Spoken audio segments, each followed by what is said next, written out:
નમો હરિહંતાણમ નમો સીતાણમ નમો આયરિયાણમ નમો વજાયાણમ નમો લોય serve સાહુણમ meso પંજણ મુકારો serve પાવ પરાશરો મંગલાનંદ સવેસિની પદ્મ હોય મંગલમ નમો હરિહંતાણમ નમો સીતાણમ નમો આયરિયાણમ નમો વજાયાણમ નમો લોય serve સાહુણમ యేసు పంచణ ముక్కారు సవ్వ పావ పరాశరు మంగళారం సవేశని భద్రంభోయి మంగళం నమో హరిహంతాణం నమో సీతాణం నమో అయనియాణం నమో వసాయాణం నమో లోయ సవ సాహుణం యేసు పంచణ ముక్కారు సవ్వ పావ పరాశరు మంగళారం సవేశని భద్రంభోయి మంగళం અધોલોક ઉદ્વલોક તીર્છાલોકમાં રહેલા દરેક દરેક ત્રસી સ્થાવર જીવને સુખ મળે સાચા મળે સમાધિ મળે જલ્દી જલ્દી બધા જીવો મોક્ષે જાય એવી પ્રાર્થના.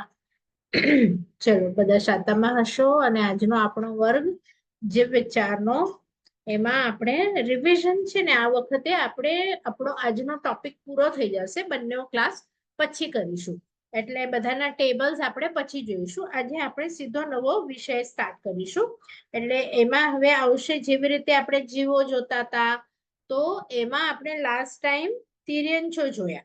પહેલા નારકીના જીવો વિશે સમજ્યા, તિર્યંચો વિશે સમજ્યા. આજે આપણે મનુષ્ય વિશે સમજીશું.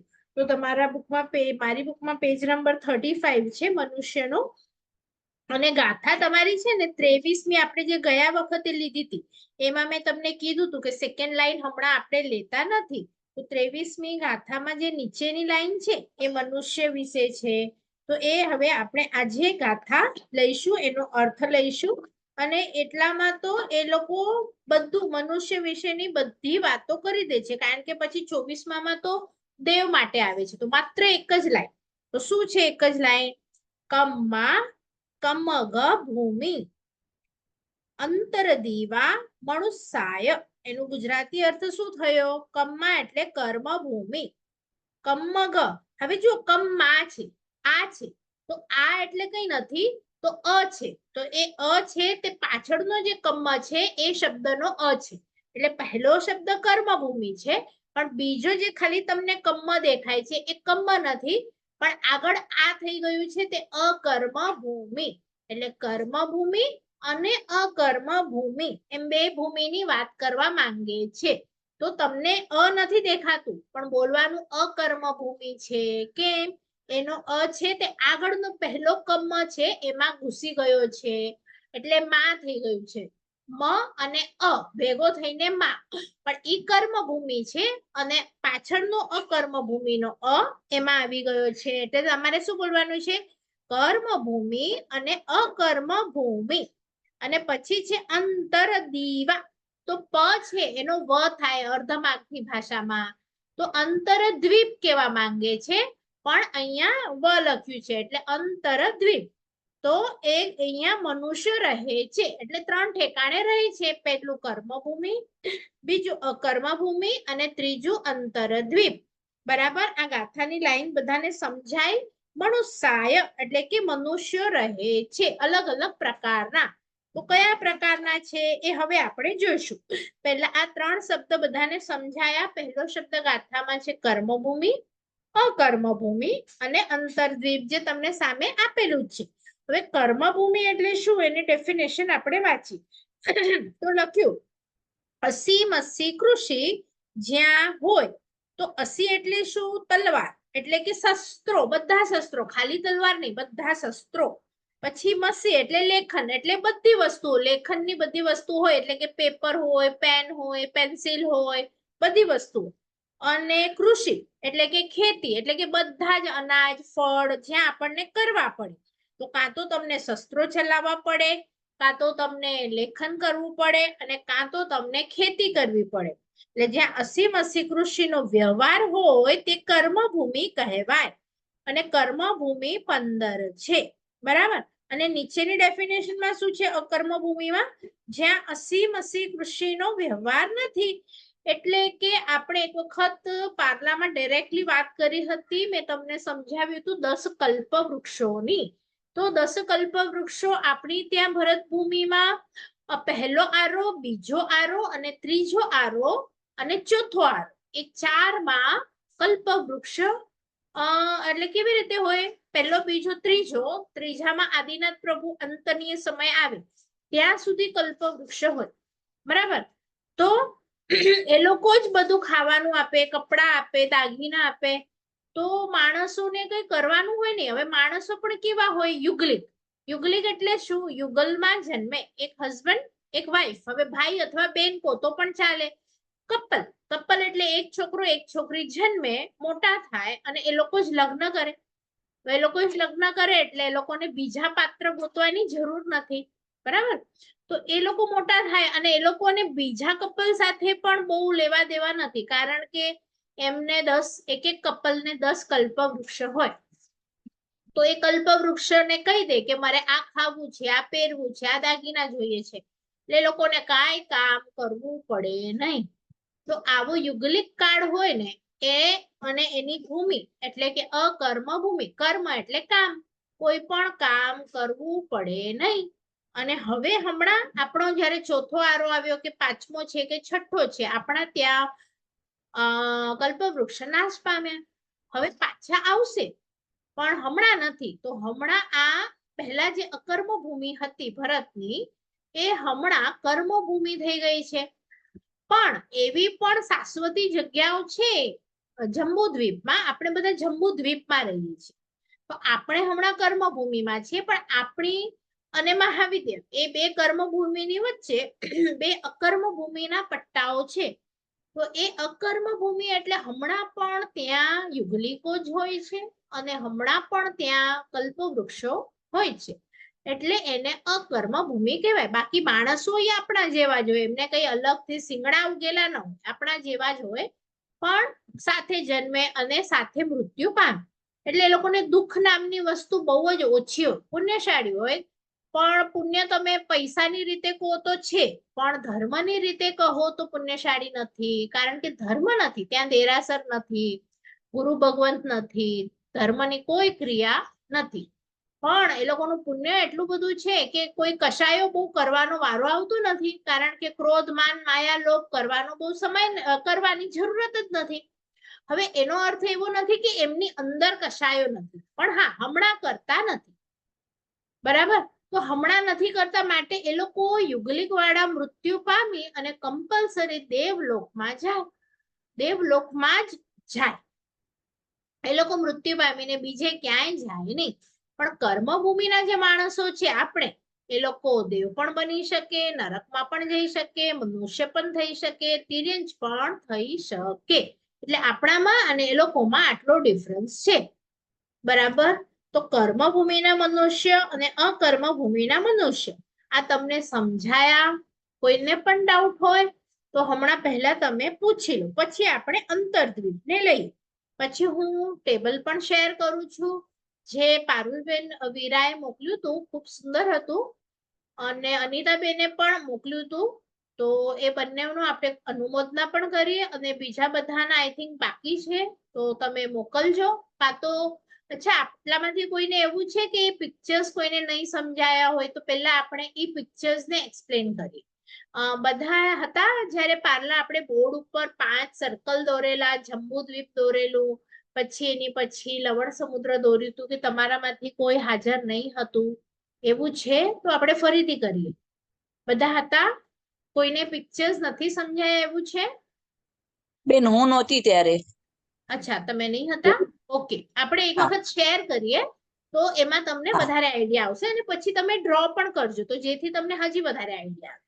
તો હું શેર પણ કરું છું, અને એમાં કોઈને ન સમજાય તો તમે પૂછી લેજો. જો આ જે પિક્ચર્સ તમારા ગ્રુપમાં આવે છે ને, એ પહેલા હું શેર કરું છું. આ મોકલ્યું છે જંબુદ્વીપ.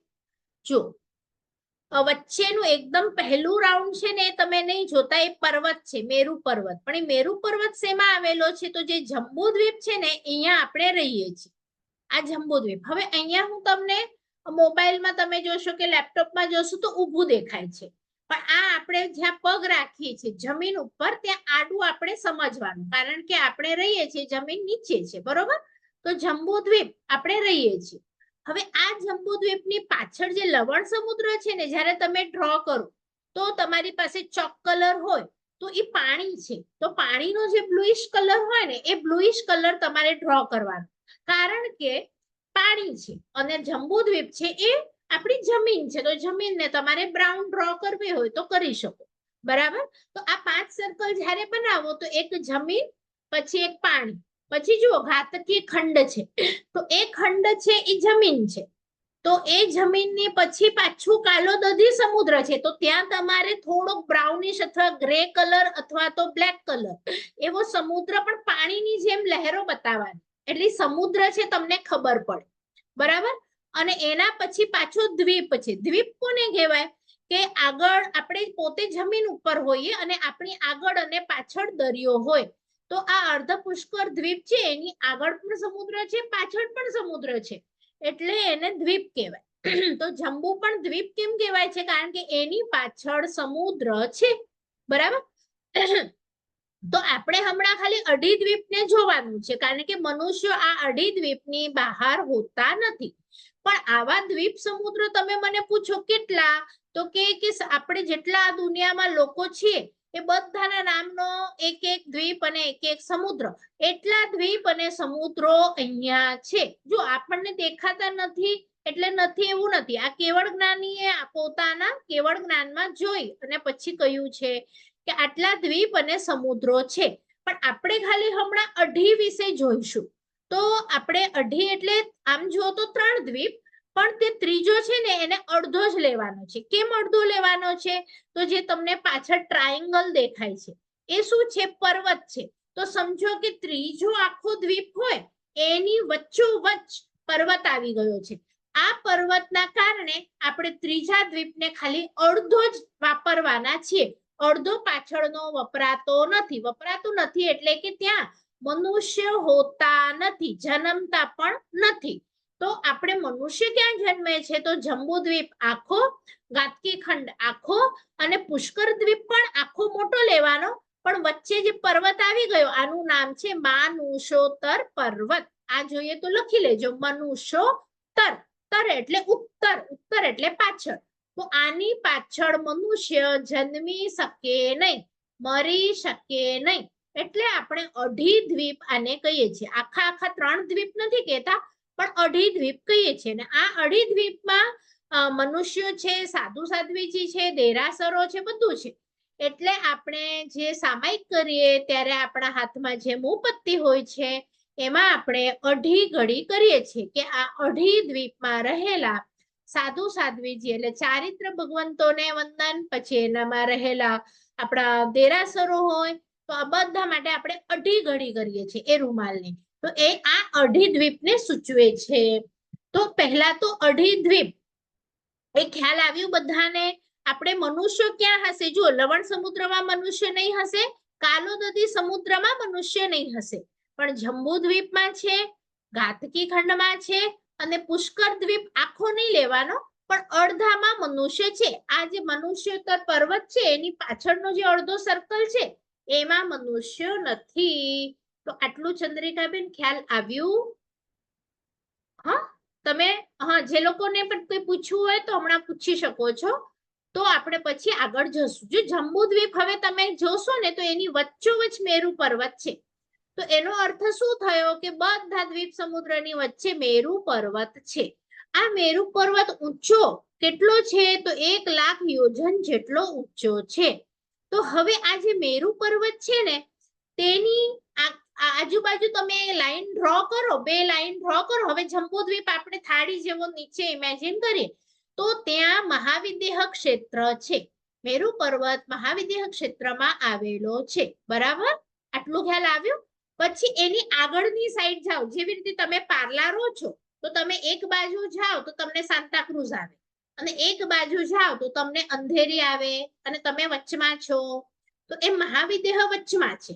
પણ એની એક બાજુ આપણે જઈએ, સમજો કે આપણે ઉત્તર બાજુ જઈએ તો ઐરાવત ક્ષેત્ર આવે, અને દક્ષિણ બાજુ જઈએ તો ભરત ક્ષેત્ર આવે, એટલે જંબુદ્વીપમાં 3 કર્મભૂમિ છે. એક છે વચ્ચે મહાવિદેહ કર્મભૂમિ, ઉપર છે એરાવત ક્ષેત્ર અને નીચે એટલે દક્ષિણ બાજુ. નીચે એટલે આપણે હિમાલયમાં ઉપર અને નીચે જોઈએ એવી રીતે નહીં, પણ આગળ અને પાછળ. તો ઐરાવત ક્ષેત્ર, ભરત ક્ષેત્ર અને મહાવિદેહ ક્ષેત્ર. તો એક ફોટો જો આમાં હોય તો હું તમને એ પણ બતાડું છું. અહીંયા આખું મનુષ્યતર પર્વત પણ લખેલું છે. અને હા, આ ફોટો એમણે ડ્રો કરીને મોકલ્યો છે. તો આમાં તમને દેખાય છે જંબુદ્વીપ, વચ્ચે મહાવિદેહ અને વચ્ચે બ્લેક ટપકું છે તે આપણા મેરુ પર્વત, ઉપર એરાવત ક્ષેત્ર અને નીચેની સાઈડ એટલે કે ભરત ક્ષેત્ર. તો તમને ખ્યાલ આવ્યો ચંદ્રિકાબેન કેવી રીતે છે આપણે જ્યાં રહીએ છીએ તે? હવે આપણે છે ને ભરત ક્ષેત્રમાં રહીએ છીએ, બરાબર. આગળ જશું તો મહાવિદ્યા આવશે, હજી આગળ જશું તો એરાવત ક્ષેત્ર આવશે. એટલે આ 3માં હમણાં આપણા જેવા મનુષ્યો છે, બરાબર. આટલા સુધી બધાને ખ્યાલ આવ્યો? હવે આપણે જે 5 જોયા હતા હમણાં સર્કલ, તો આપણી પાછળ એમણે નાના લવણ સમુદ્ર ડ્રો કર્યા છે અને એના પછી ઘાતકી ખંડ ડ્રો કર્યું છે. તો જે લોકો નવા છે એ લોકોએ મહાવિદેહને સેમ સામે જ ડ્રો એક્સટેન્ડ કરવાનું. વચ્ચે પાણી આવી ગયું તો કઈ નહીં, પણ ભરત પણ તમારે સામે જ ડ્રો કરવાનું. એટલે તમને છે ને કન્ફ્યુઝન નહીં થાય. જે નીચે એમણે લાઈનો ડ્રો કરી છે એવી નીચે લાઈન ડ્રો નહીં કરતા, ભરત ક્ષેત્રની સાથે સાથે જ ડ્રો કરજો. જે લોકો હવે નવું બનાવે ને એ લોકો કેવું બનાવશે? મહાવિદેહ પણ 5 કેમ થયા મહાવિદેહ? જો એક જંબુદ્વીપમાં વચ્ચે દેખાય છે, પછી તમે ઘાતકી ખંડમાં જાઓ તો ત્યાં પણ એમણે મહાવિદેહ લખ્યું છે. તો આ તમારે આ બાજુ પકડો તો પૂર્વ મહાવિદેહ. તો પૂર્વ કયું? ઘાતકી ખંડનું પૂર્વ. અને આ સાઈડ પૂર્વ કયું? તો પૂર્વ પુષ્કર દ્વીપનું પૂર્વ. અને પછી તમે લેફ્ટ સાઈડ જોશો તો ત્યાં તમને ઘાતકી ખંડનો પશ્ચિમ ભાગ છે, તો ત્યાં પણ મહાવિદેહ છે. અને પછી પુષ્કર દ્વીપમાં લેફ્ટ સાઈડ જોશો તો ત્યાં પણ મહાવિદેહ છે. એટલે મહાવિદેહ ચંદ્રિકાબેન ટોટલ કેટલા થયા? 3 થયા. નહીં, ફરીથી કાઉન્ટ કરો. તમને જો બ્લેક ટપકા દેખાશે. 3 કેવી રીતે? મહાવિદેહ એક જંબુદ્વીપનો, પછી આ બાજુ અલગ ગણવાનો, આ બાજુ અલગ ગણવાનો. એમ તમે 2 તમને જમણી સાઈડ દેખાશે અને 2 તમને ડાબે. કેટલા થયા? 5 થયા. હા, તો 5 મહાવિદેહ છે. તો એવી જ રીતે હવે તમારે ભરત પણ જોવાના, ઘાતકીમાં પણ અને પુષ્કર દ્વીપમાં પણ, પશ્ચિમ બાજુ પણ અને પૂર્વ બાજુ પણ. તો ભરત ક્ષેત્ર કેટલા થશે? એ બી 5 જ થશે. હા, અને ઐરાવત ક્ષેત્ર કેટલા થશે? એ બી 5 જ. બરાબર. પણ આવું શેપ એમણે કેમ બનાવ્યું? કારણ કે આપણો જંબુદ્વીપ છે ને નીચેથી ઉપસેલો છે. હવે તમે આ રૂમાલ હોય એ ઉપસેલો આમ સીધું હોય તો બધા એક જ લાઈનમાં હોય, બરાબર. પણ ઉપસેલું હોય ને એટલે આમથી કર્વ કરીને નીચે જાય. ઉપસેલું હોય વચ્ચેનો પોર્શન અને નીચેનો ભાગ આમ નીચે હોય. તમે એક થાળી ઉપર રૂમાલ મૂકજો અને થાળીમાં નારિયેળ મૂકજો અને પછી એ રૂમાલને તમે જોશો તો એક સીધી લાઈન કરેલી હોય ને રૂમાલમાં, તો કેવી રીતે જશે? સ્લાન્ટ જશે. કેમ સ્લાન્ટ ગઈ? કારણ કે વચ્ચેનું ઉપસેલું છે.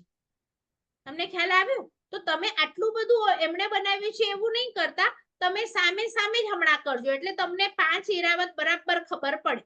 એટલે મેરુ પર્વત પણ છે ને 5 છે. તો મેરુ પર્વત કેમ 5 છે? તો ઘાતકી ખંડમાં પણ બંને બાજુ છે અને પુષ્કર દ્વીપમાં પણ બંને બાજુ છે. એટલે 5 મેરુ, 5 ભરત, 5 એરાવત, એવી રીતે બધું છે. ભરત ક્ષેત્ર જેવું છે ને સેમ એરાવત ક્ષેત્રનું માપ પણ એટલું જ છે. ભગવાન પણ એવા જ જન્મે. અહીંયા જયારે આદિનાથ હતા પહેલા, તો એરાવત ક્ષેત્રમાં પણ પહેલા ભગવાન હતા. અહીંયા જયારે 24માં હતા તો ત્યાં પણ 24માં હતા. અને ખાલી ત્યાં જ નહીં, 5 ભરતમાં અલગ અલગ ભગવાન જન્મે અને એ બધા પહેલા જ હોય, એ બધા 24માં જ હોય. એટલે એક સાથે જયારે સમજો અહીંયા મહાવીર સ્વામી જન્મ્યા હશે તો ચંદ્રિકાબેન જવાબ આપો, એ વખતે આ અઢી દ્વીપમાં કેટલા ભગવાન જન્મ્યા હશે?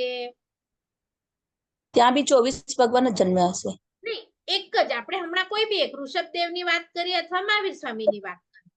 મહાવીર સ્વામી અહીંયા જન્મ્યા હશે, ત્યાં પણ મહાવીર સ્વામી જ જન્મ્યા હશે. બીજું હશે પણ 24માં નામ બીજું હશે. તો ટોટલ કેટલા? અઢી દ્વીપનું પૂછું છું. જંબુદ્વીપ નું બી આન્સર આપો અને અઢીદ્વીપ નું આપો.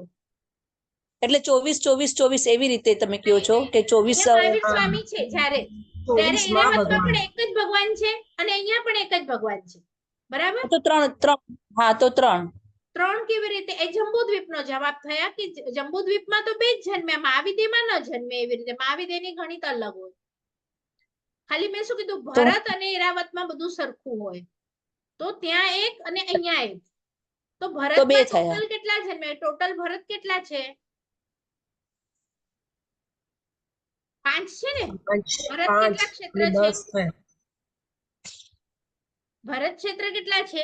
ઘાતકીમાં પણ એક એક બંને સાઈડ અને એરાવતમાં પણ એક એક બંને સાઈડ, એટલે 5 છે. હા 5 છે. તો હા 5 ભગવાન જન્મ્યા અને એરાવતમાં પણ 5 ભગવાન જન્મ્યા. એટલે તમે છે ને જ્યારે એક ભગવાનનું કોઈ પણ કલ્યાણકની માળા ગણો તો તમને શાસ્ત્રમાં કહે કે 10 ગણું ફળ મળે. તો કેમ 10 ગણું મળે?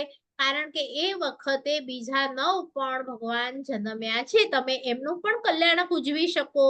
તો જે લોકો અઢીદ્વીપ ભણેલા હોય ને એ લોકો કહે કે અમારા મહાવીર સ્વામી સાથે જે બીજા 9 જન્મ્યા હતા એ સમયે, એ બધાનું પણ કલ્યાણક છે. તો એ બધાને અમે વિશ કરીએ છીએ. એમનું દીક્ષા હોય તો દીક્ષા પ્રમાણે વિશ કરવાનું, એમનો જન્મ હોય તો જન્મ પ્રમાણે વિશ કરવાનું. બધાનું બધું સરખું જ હોય. દીક્ષા કલ્યાણક એ સાથે હોય, નિર્વાણ પણ સાથે હોય. ખ્યાલ આવ્યું? પણ નામ અલગ હોય. નામ અલગ હોય. બરાબર? આમાં કોઈને ડાઉટ? બસ 5 ભરત ક્ષેત્રમાં 5 એરાવત ઐરાવતમાં ક્ષેત્રમાં. હા, અને 1 મહાવિદ્ય એવી રીતે. તો નહીં, મહાવિદ્યમાં નથી ગણવાનું, એની ગણિત અલગ હોય, ઈ અલગ હોય. ભરત અને ઈરાવત જો તમને ડિઝાઇન બી સેમ દેખાશે બંનેની, જગ્યા પણ સરખી જ છે. જ્યારે મહાવિદ્યનું જગ્યા અલગ છે. તો ત્યાં હમણાં 20 વિહરમાન છે, પણ આપણા ભરતમાં 0 છે, એરાવતમાં 0 છે, પણ મહાવિદ્યમાં હમણાં 20 છે. તો આપણે જોઈશું કેવી રીતે 20 છે. ખ્યાલ આવ્યો? પણ મહાવિદ્યની ગણિત અલગ છે. આપણે હમણાં ખાલી ભરત અને એરાવતને જોઈએ છે. તો આ કર્મભૂમિઓ 15 કેવી રીતે છે? બધાને ખ્યાલ આવ્યું? ગણવાનું કર્મભૂમિમાં 15માં મહાવિદ્ય પણ છે, પણ આ તો ખાલી ઇક્વલમાં શું હોય તો ભરત અને એરાવતમાં બધું ઇક્વલ જ હોય, મહાવિદ્યમાં બધું અલગ. હમણાં આપણી ત્યાં 5મો આરો છે તો ઈરાવતમાં પણ 5મો આરો છે, પણ મહાવિદ્યમાં ઓલવેઝ ચોથા આરા જેવું વર્ણન હોય. આપણી ત્યાં જ્યારે ચોથો આરો હતો અને જેટલી હાઈટ હતી, તો હમણાં મહાવિદ્યમાં એટલી હાઈટ છે. પણ આપણી ત્યાં એવું નથી. આપણી ત્યાં 5 ફૂટના છે માણસો, તો ઈરાવતમાં પણ હમણાં આપણા જેવા જ માણસો છે. બરાબર? ખ્યાલ આવ્યું બધાને?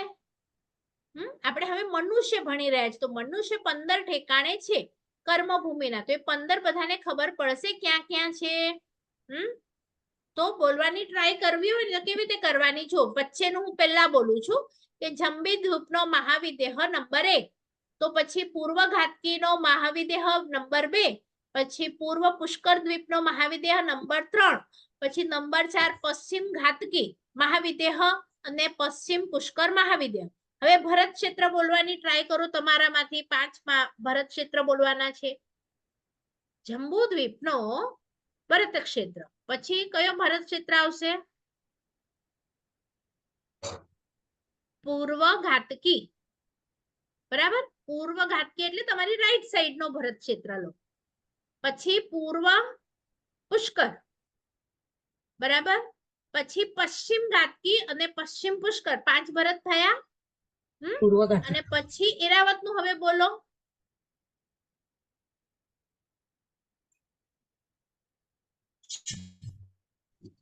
ફટાફટ. પૂર્વ ઐરાવત. નહીં, પહેલા જંબુદ્વીપ નો એરાવત, પછી જંબુદ્વીપ પૂર્વ ઐરાવત પૂર્વ ક્ષેત્રનો એરાવત ક્યાંનો? લવણ ઘાતકી. લવણમાં નો. ઘાતકી ઘાતકી ખંડનો પૂર્વ એરાવત. પછી પશ્ચિમ પૂર્વ પુષ્કર. નહીં, પૂર્વ અને પુષ્કર. બંને પૂર્વ કમ્પ્લીટ કરી લો. અર્ધ પુષ્કર દ્વીપ. પૂર્વ અર્ધ પુષ્કર દ્વીપ નો ઐરાવત ક્ષેત્ર. હવે પશ્ચિમ સાઈડ જાઓ. પશ્ચિમ ઘાતકી નો એરાવત ક્ષેત્ર અને પશ્ચિમ પશ્ચિમ અર્ધ પુષ્કર દ્વીપનો ઐરાવત ક્ષેત્ર. ઐરાવત ક્ષેત્ર. તો 15 થયા બધાના? કેવી રીતે મેં બોલ્યા ખબર પડી? પહેલા મહાવિદ્ય 5 લઈ લો, પછી ભરત 5 લઈ લો, અને પછી ઐરાવત ક્ષેત્ર 5 લઈ લો. તો 15 કર્મભૂમિ બધાની થઈ. બરાબર. હવે આપણે આગળ જઈએ. અકર્મભૂમિ ક્યાં છે? તો જે લોકો નવા છે અને હવે ફરીથી ડ્રો કરશે એ લોકોને એક હિન્ટ આપું છું કે આ બેને જે મહાવિદેહ અને ભરત ક્ષેત્ર દોર્યું છે એની વચ્ચે તમને એક પટ્ટો દેખાય છે, ખાલી પટ્ટો. ભરત ક્ષેત્ર લખ્યું છે ને જે મહાવિદેહ લખ્યું છે એની વચ્ચે જે સ્પેસ છે કે નહીં, એ સ્પેસમાં તમારે નાના નાના 2 પટ્ટા ડ્રો કરવાના છે. તો 2 પટ્ટા મહાવિદેહ અને ભરત ક્ષેત્રની વચ્ચે ડ્રો કરવાના છે, અને 2 પટ્ટા મહાવિદેહ અને ઐરાવત ક્ષેત્રની વચ્ચે ડ્રો કરવાના છે. તો ટોટલ કેટલા પટ્ટા થયા? આ અકર્મભૂમિના પટ્ટા છે. કેટલા થયા જંબુદ્વીપમાં અકર્મભૂમિના પટ્ટા? ચંદ્રિકાબેન ખ્યાલ આવ્યો? હું પિક્ચર તમને બતાડું છું, પણ હમણાં જે મેં કીધું એ આ પિક્ચરમાં તમને ક્લિયર થયું કે કયા 2 લાઈનની વચ્ચે તમે અકર્મભૂમિનો પટ્ટો દોરશો? હા, ભરત હા, મહાવિદેહ અને ઐરાવત ભરત. ક્ષેત્ર. ઐરાવત ક્ષેત્ર અને આ હા, ભરત અને ક્ષેત્ર બીજા અને 2 પટ્ટા ક્યાં દોરશો? મહાવિદેહ અને ભરત ભરત ક્ષેત્ર. ભરત ક્ષેત્રની વચ્ચે. તો હવે હું બતાડું છું, એ બેને ડ્રો કર્યા છે એ બતાડું છું. બરાબર. તો આ તો 4 જ પટ્ટા થયા. તો ટોટલ 6 કર્મભૂમિ છે જંબુદ્વીપમાં. તો હવે એક તમારા છોકરાઓના સ્કૂલમાં તમે જોયું હશે તો એક શું કહેવાય, હાફ સર્કલ ચંદ્ર જેવું તમારા કંપાસ બોક્સમાં એક હોય છે, એને શું કહો છો તમે? છોકરાઓના કંપાસ બોક્સમાં હોય ને હાફ સર્કલ ચંદ્ર જેવો શેપનો સેમી સર્કલ. સેમી સર્કલ કહો છો એને, પણ છોકરાઓ જ્યોગ્રાફીમાં ડિગ્રી ને બધી લખેલી હોય, પ્રોટેક્ટર. હા, પ્રોટેક્ટર. પ્રોટેક્ટર. હા. બરાબર. તો એવું પ્રોટેક્ટર આ જે વચ્ચે જે મેરુ પર્વત છે ને એની ઉપરની સાઈડ ડ્રો કરવાનું, અને એક આવું પ્રોટેક્ટર તમારે મેરુ પર્વતની નીચે ડ્રો કરવાનું. એટલે એ કુરુક્ષેત્ર છે. તો એ મહાવિદેહમાં તમારે ડ્રો કરવાના છે ગોલ 2 સર્કલ, હાફ સર્કલ. એ હું તમને હવે ફરીથી પિક્ચર બતાડું છું તો તમને ક્લિયર થશે. જુઓ, હવે આ જે પિક્ચર આવ્યું એમાં ખાલી મિડલ સર્કલ જોજો, જંબુદ્વીપ. તો તમને દેખાય છે મેરુ પર્વતની આજુબાજુ ઓલા પ્રોટેક્ટર દોરેલા છે, તો ત્યાં હમણાં યુગલિકો રહે છે. બરાબર. પછી તમે અહીંયા એમણે મહાવિદેહની પછી ઐરાવત અને ભરત નથી લખ્યું, પણ રમ્યક અને હિરણ્યવંત જે બતાવ્યું છે, તો એ તમારે શું સમજવાનું? એ 2 શું પટ્ટા છે? અકર્મભૂમિના. તો અહીંયા હમણાં યુગલિક રહે છે. તો યુગલિકો ક્યાં ક્યાં રહે છે? તો હું નીચેથી નામ બોલું છું. આપણું ભરત ક્ષેત્ર નીચે છે જંબુદ્વીપમાં. એનાથી ઉપર આપણાથી આગળ જતા હિમવંત ક્ષેત્ર આવે છે, એ ક્ષેત્રમાં યુગલિક છે. પછી હરિવર્ષ ક્ષેત્ર આવે છે, એમાં યુગલિક છે. પછી આગળ જતા મહાવિદેહ આવશે, તો એ તો કર્મભૂમિ છે, મનુષ્ય છે. પણ એ મહાવિદેહમાં પેલા દેવકુરુ આવે છે અને ઉત્તર કુરુ આવે છે. એ 2 પણ યુગલિક છે. પછી રમ્યક ક્ષેત્ર અને હિરણ્યવંત ક્ષેત્ર. તો ટોટલ જંબુદ્વીપમાં કેટલા પટ્ટા થયા અકર્મભૂમિના? 6 પ્લેસ થઈ. બધાને મળી? 6 પ્લેસ બધાને મળી? ક્યાં ક્યાં છે? કોઈને નથી મળી એવું છે તો હું મોટો કરું, આ પિક્ચર મોટો કરું કે દેખાય છે બધાને? બેન દેખાય છે. દેખાય છે ને? દેખાય છે. મને ખબર પડી 6 ક્યાં છે. ખાલી પારુલબેન વિરાજ એ છે પાછું ક્લાસમાં? એક્સપ્લેન કરો ને. Yes, પાછું આ કેવું? પાછું જરાક એક્સપ્લેન કરો ને. આ 6 તમને નથી હા કરવું. હા કરું. પારુલબેન છે આ ક્લાસમાં? માઈક અનમ્યુટ કરતા ફાવે છે એમને? તો હા હું બેન, એમને હું એમની છું. જે ભૂલ છે ને એ ખાલી બતાડું. હા બેન. હા, તમે છે ને હરિવર્ષ અને હિમવંત ઇક્વલ દોર્યા. બરાબર.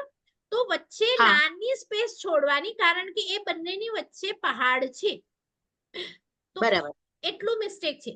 તો આમાં જંબુદ્વીપમાં કેવું હોય છે બધા જ જોઈ લેજો. સૌથી પહેલા ભરત ક્ષેત્ર આવે, પછી પહાડ આવે, પછી પહાડની પછી હિમવંત ક્ષેત્ર આવે, પછી પાછું પહાડ આવે. કારણ કે 2 ક્ષેત્રની વચ્ચે પહાડ કમ્પલસરી છે. 2 ક્ષેત્ર જોઈન્ટ ન હોય. બરાબર. તો હિમવંતની પછી પણ પહાડ આવશે, પછી હરિવર્ષ આવશે, પછી પાછો પહાડ આવશે, પછી તમે મહાવિદ્ય બરોબર ડ્રો કર્યું છે, પછી મહાવિદ્યની પછી નાની સ્પેસ રાખી છે, પહાડ છે, બરોબર છે, પછી તમે રમ્યક ડ્રો કર્યું, પછી રમ્યક અને હિરણ્યવંતની વચ્ચે પણ પહાડ આવશે, અને એ પહાડની પછી પણ નાનું સ્પેસ દોરવાની, એના પછી એરાવત ક્ષેત્ર આવશે.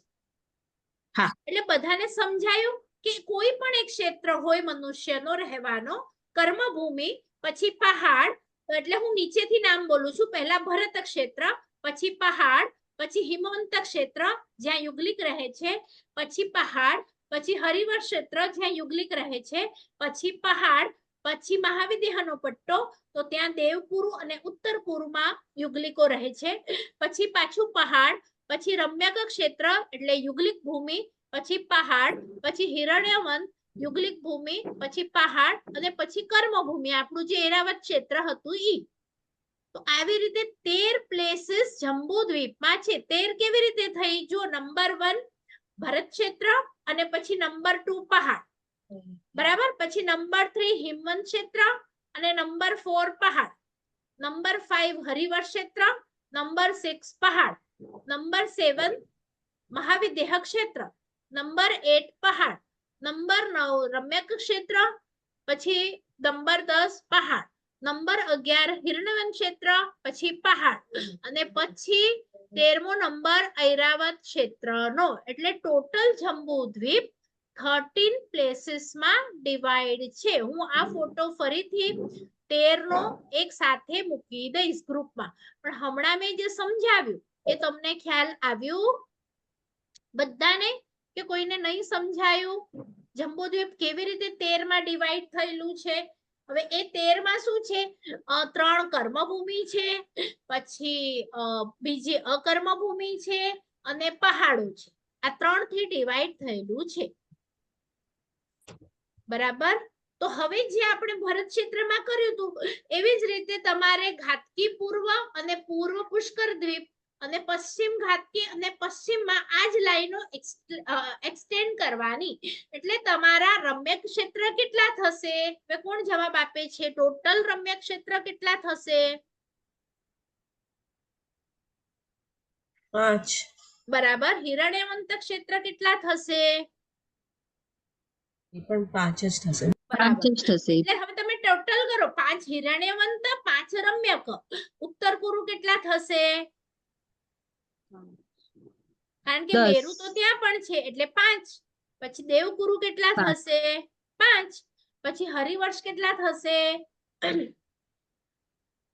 5. 5. અને હિમવંત 5. હવે ટોટલ કરો. 5. અકર્મ ભૂમિ કેટલી થઈ? 20. નહીં? 30. હા, કોણે 20 30. કીધું? મને દેખાયું નહીં. જરા ફરીથી જેણે 20 કીધું એક વખત કાઉન્ટ કરી લેજો.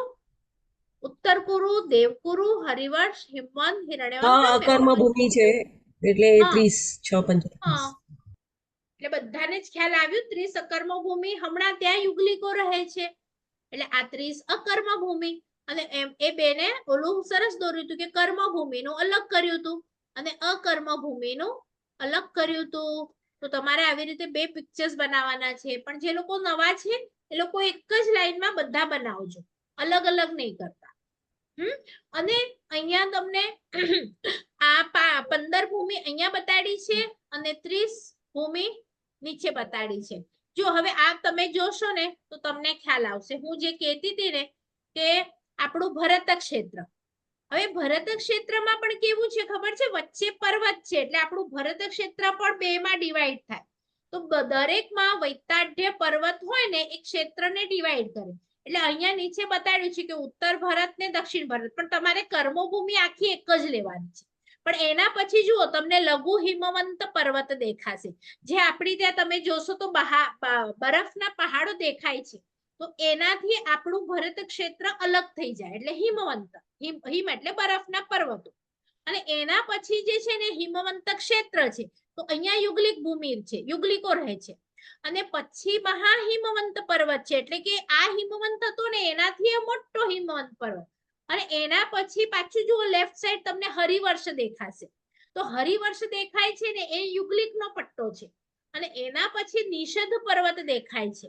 તો એ પર્વત મહાવિદેહની અને હરિવર્ષ એની વચ્ચેમાં આવેલો છે. પછી વચ્ચે મેરુ પર્વત છે, એની આગળ અને પાછળ ઉત્તર કુરુ દેવકુરુ છે, અને ઉપર પાછો ઉપર એટલે કે આગળની બાજુ નીલવંત પર્વત છે. પછી તમે જોશો તો રમ્યક ક્ષેત્ર છે, અને હિરણ્યવંત અને રમ્યક એ બંને અકર્મ ભૂમિ છે. અને પાછળ પાછું ઐરાવત ક્ષેત્ર આખું એક જ છે, પણ એ વચ્ચેથી દીર્ઘ વૈતાડ્ય પર્વત એની વચ્ચે આવી જાય એટલે આપણે દક્ષિણ ઐરાવત અને ઉત્તર ઐરાવત એમ બે ભાગ પાડીએ છીએ. હવે આ ભાગ થી તમે ભરત ક્ષેત્ર કે ઐરાવત ક્ષેત્રના 6 ભાગ થાય એ આપણે પછી જોઈશું. હમણાં તો ખાલી આપણે આખું એક જ ઐરાવત ક્ષેત્ર લેવાનું છે. એટલે આ પિક્ચર બધાને ક્લિયર થયું? વચ્ચે તમારે મેરુ ડ્રો કરવાનો, ઉપર ખાલી એક જ ઐરાવત ડ્રો કરવાનું છે, પણ એની વચ્ચે જે પર્વતો છે એ તમને પર્વતો ખ્યાલ આવ્યા? એ પર્વતો બે ક્ષેત્રને અલગ અલગ કરી. તો હવે હું તમને સવાલ પૂછું કે નીચેથી તમે સ્ટાર્ટ થાઓ ભરત ક્ષેત્રથી, તો તમારા નંબર 13 થાય છે. કાઉન્ટ કોણ કરે છે? જોઈને કોણ બોલે છે? બોલો. જંબુદ્વીપમાં 13, અને જેને લખવું હોય એ લોકો લખી લેશે. નંબર 1 તમે ભરત ક્ષેત્રને આપજો. પછી નંબર 2 હવે કોને આપશો? લઘુ હિમવંત પર્વત, બરાબર. પછી નંબર 3 કોને આપશો? વૃત્ત અલે નહીં, હિમવંત ક્ષેત્ર, હા, હિમવંત ક્ષેત્ર. પછી નંબર 4 કોને આપશો? મહાહિમવંત, મહાહિમવંત. બરાબર. 5 હરિવર્ષ ક્ષેત્ર, બરાબર. 6 પછી નિષદ પર્વત, હા. પછી 7 એટલે આખું મહાવિદ્ય. મહાવિદ્ય આખું, હા, આખું હમણાં લેજો. આપણે કર્મભૂમિ અકર્મભૂમિ નથી કરી રહ્યા, આપણે જંબુદ્વીપના 13 ભાગ કરી રહ્યા છીએ.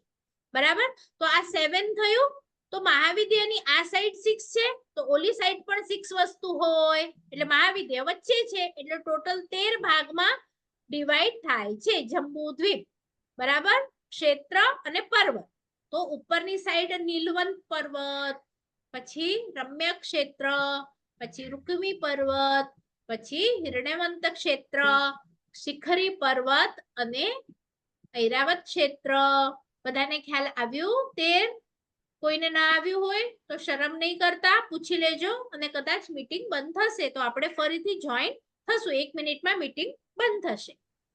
તો આમાં કોઈને હજી ન સમજાયું હોય તો હું સ્ટોપ કરું છું શેરિંગ. પૂછી લો. ખ્યાલ આવ્યું બધાને? કોઈને ના આવ્યું હોય તો મને ડ્રો કરીને મને હવે બતાડશો. જે લોકોએ નથી મોકલાવ્યું, હવે ખ્યાલ આવશે બધાને? તમે ડ્રો કરશો એટલે વધારે ખ્યાલ આવશે તમને. ચલો, કોઈને નથી પૂછવું? તો આ 15 કર્મ ભૂમિ અને 30 અકર્મ ભૂમિ હમણાં જોઈ, ત્યાં મનુષ્યો છે. હવે આપણે નેક્સ્ટ મીટિંગમાં 56 અંતરદ્વીપ જોઈશું કે ત્યાં પણ મનુષ્યો રહે છે, અને એ 56 અંતરદ્વીપ ત્યાં છે. એટલે આપણે ટોટલ કરીશું, તો ટોટલ કરો